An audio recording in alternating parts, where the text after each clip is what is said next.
Alors aujourd'hui, ce grand week-end de ramassage des ordures ménagères, ça me fait aujourd'hui triplement plaisir puisque nous avons lancé l'opération il y a plus de 10 ans dans la Somme et que l'opération est devenue Hauts-de-France propre. Et aujourd'hui, ce week-end, elle est maintenant devenue, grâce à Willy Schran, notre président national des chasseurs, elle est devenue nationale. Donc les chasseurs, les pêcheurs vont ramasser des ordures dans toute la France ce week-end.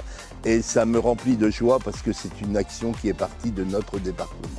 Ce week-end, 15 000 personnes sur le terrain, comme je vous l'ai dit, chasseurs et pêcheurs, et bien sûr, peut-être randonneurs, les gens qui viendront nous aider. Cette volonté de mettre les gens sur le terrain pour nettoyer et ramasser les ordures que les gens peuvent déposer, et ce qui me contrarie profondément, mais vous voyez, j'ai l'impression qu'on rend un peu à la nature ce qu'on lui prend en faisant ce nettoyage. Les gens du département souhaitent avoir une biodiversité qui soit accueillante, une biodiversité qui soit propre. Et c'est notre week-end, c'est le week-end de ramassage et je m'en réjouis vraiment. Comme l'a dit le président, nous lançons l'opération ce vendredi avec les scolaires. Dans le département de la Somme, nous avons 15 000 participants, 390 points de ramassage, dont 67 points de ramassage scolaire. École, donc on va des maternelles en passant par le collège, le lycée, les MFR, mais aussi les ESAT. Il y a énormément de participants. C'est une année historique pour le département de la Somme puisque 390 points de ramassage n'a jamais été réalisé. Alors aujourd'hui c'est une grande opération puisque Hauts-de-France propre est devenue nationale avec le soutien de la Fédération nationale des chasseurs et de l'Office français de la biodiversité. Au niveau régional, on a toujours un portage par 3 grosses structures qui sont la région Hauts-de-France, la Fédération régionale des chasseurs et la Fédération régionale pour la pêche et la protection du milieu aquatique.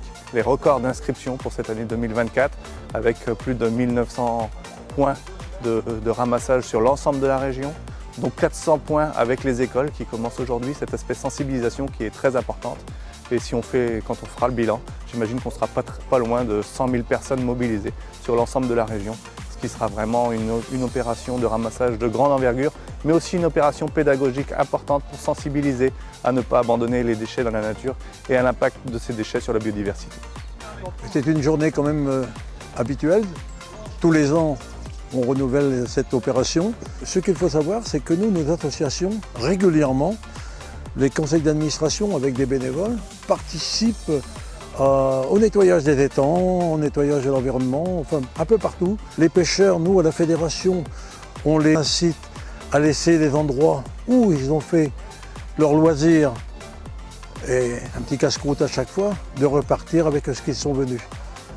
Généralement, ça se passe bien, mais il y a toujours quelques récalcitrants. Donc ce week-end, l'opération Hauts-de-France propre, vendredi, samedi, dimanche. Le vendredi, plus à destination des scolaires qui ont fait un bond en avant cette année avec leur taux de participation.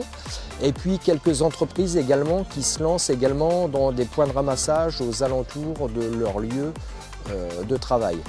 À côté de cela, nous avons comme d'habitude le samedi, le dimanche des points grand public avec parfois des ramassages un peu emblématiques, des plongeurs, des gens qui vont en bateau, en kayak, des randonneurs, forcément les chasseurs-pêcheurs présents. Toutes les communes et aussi parfois les comités des fêtes qui organisent cela pour que la nourriture soit nettoyée de façon conviviale. Vous retrouverez tous les points de nettoyage sur hautedefrancepropre.fr, les points à proximité de chez vous.